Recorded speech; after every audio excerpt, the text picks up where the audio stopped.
Hi, I'm Ian, human changemaker and founder of Daylight Consulting, the sapient change engine and humanity's first Clarke tech. This episode, episode 3, Perspective, is for the changemakers. It's daytime. Let's get real.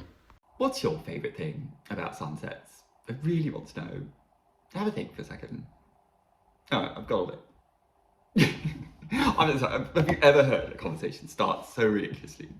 Most people start conversations with, what did you do at the weekend? What do you have for breakfast? Where are you going on holiday? All these things that are closed questions. Closed question is one that requires just one word answers. And they just don't tell you anything. You know, I really don't you just love sunsets? Yes, no. Closed question. Open question is why? Why do you love sunsets? Curiosity is what drives us human beings. The first question we ever ask after we're born, or the first question we learn to ask, why? And I love asking it, because every time I ask someone, what do you love most about this picture and why? The richness of answers, you never hear the same answer twice. Every single person will pick up something different. For example, sometimes, often men will go in and hone in on the car. And I'll say, why the car? Why do you love so much about the car? And that's when you discover the real them. Oh, well, I love the way that the sunlight reflects off of the pearlescent paint. Or I've always wanted a Chevy or a drop top. Or it reminds me of that time I did the Great Ocean Road or the West Coast Highway. And you start to learn so much about them. Oh, you went to the West Coast. Wow, tell us about it. But why about the reflection of the sunset? Oh yeah, I've got a fascination with refraction and physics. Oh, I never knew that about you. And that's how we build relationships, open questions and real appreciation for the deepness and sensitivity and uniqueness within every single human being, their experiences, their passions, their interests, their knowledge, all these unique things that we fail to unlock by putting people on a production line that says that young people know nothing and old people know everything, or old people are defunct and young people are the future. All these stereotypes that are obviously completely irrelevant. Every single person is different. And if we see them as rigid things, a bit like a photo, then we miss it's an illusion. Looks can be deceiving. People change all the time. And have you proven that right now? What's this banker doing talking about sunsets? It's a very good question. Why am I talking about sunsets? I love sunsets because they are real. They are living proof that looks can be deceiving. You see, looking around, you might think that the world exists in a state of monochromatica. Everything is black or white, right or wrong, correct, incorrect, better or worse. And it's such an illusion, I think, because nothing is ever black and white, not in science and nature anyway. Black would take wavelengths of 0 to sustain, because it doesn't exist. It is the absence of light. And white light would take wavelengths of infinite frequency to sustain, therefore it's a fundamental impossibility. And we know this because every day at dawn and dusk, the sun's rays hit perpendicular to the curvature of the earth. And a process in physics known as scattering moves the blues and purples, refracts them away from our vision more than the reds and yellows, and that gives us the sunset reveals its authentic nature. It is in fact the amalgamation of every single colour of the spectrum that is visible light, all merged into one. And the only way we knew this is by looking at sunsets. They're an analogy to humanity. Every single one of us is special. Each one is a colour in a rainbow, and without them you cannot complete the visible light spectrum. I think that's why every human loves the sunset. I choose to believe that anyway, because they're authentic, and we love authenticity. I then takes us on to perspective and perception, because you see, humans only see 1% of the electromagnetic spectrum. 99% of reality eludes us. To give you an example of what I'm talking about here, I've divided this picture up into 100 different squares, and then I'm going to focus in on 1%. Now you can see how little of reality we actually see. There's so much around us happening that we don't know and we can't see is there. What's more, to make things worse, is where I see light, some people see darkness. And where I see love, some people see hatred.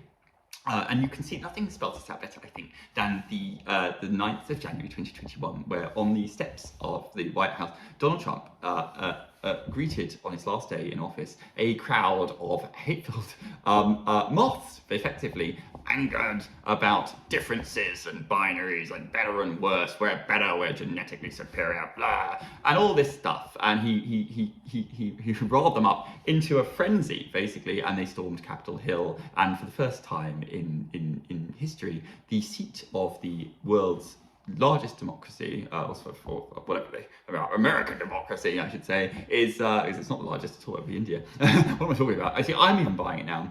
Anyway, a big democracy and the leading world power was fallen to anarchy. The first time in history. Why? Why? I often ask why. And it's such an interesting juxtaposition, because just 2 weeks later, on the 21st of January 2021, we were greeted by Amanda Gorman's beautiful poem on the exact same spot, bathed in sunlight, through crowds that were hugging, kissing, clapping, cheering, and handshaking. You could not think of a more vivid example of the difference between light and darkness. But here's the thing: if you are aligned to darkness, i.e. if you are hate-filled, then the fact that you're surrounded by darkness and flares are illuminating this smoke-filled rage of hormones and toxic illegitimacy is just, it would be like paradise to you, because you're in love with hatred. That's the thing. Humans, it seems, have grown divergent in the way we view the world. And actually, our perspectives have been inverted by hatred.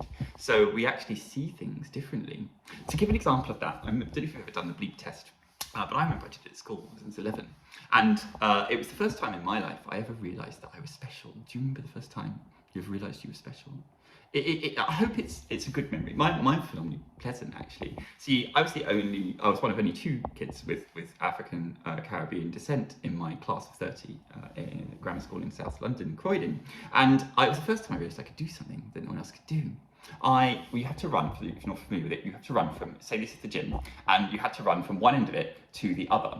And there'd be a bleep. And every time there's a bleep, 1 second would come off it, and you'd have less time to do the next length. Gradually, with each beep, the kids would start to drop out. But something in my physiology, probably the shape of my feet or something, I don't know what it is, but I was a fast runner, and I was a good endurance runner as well. I had a real spring in my step. And I was able to continue running, not for 1 or 2 more beeps, but it was beep, beep, beep. It was a lot.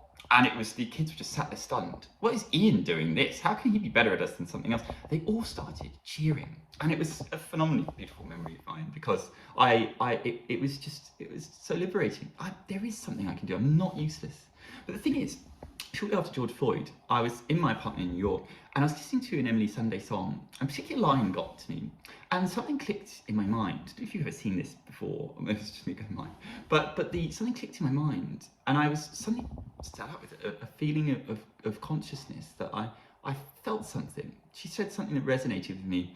From that moment onwards, I talk about this in my book, which I haven't published yet, so this isn't a sell. But from that moment onwards, my whole recollection of that memory changed. They weren't cheering at all. Those were monkey chants. I was remembering pleasantly monkey chants. How can that be? I asked a few of my friends at school, who I'm still in touch with from now, 26 years ago, but what their recollection was, and they also remembered that it was monkey chants. For 26 years, my mind remembered that differently. I romanticized them. And that I find phenomenally curious, because that tells me that in that moment, I gained consciousness and my perceptions flipped from darkness to light. It's real.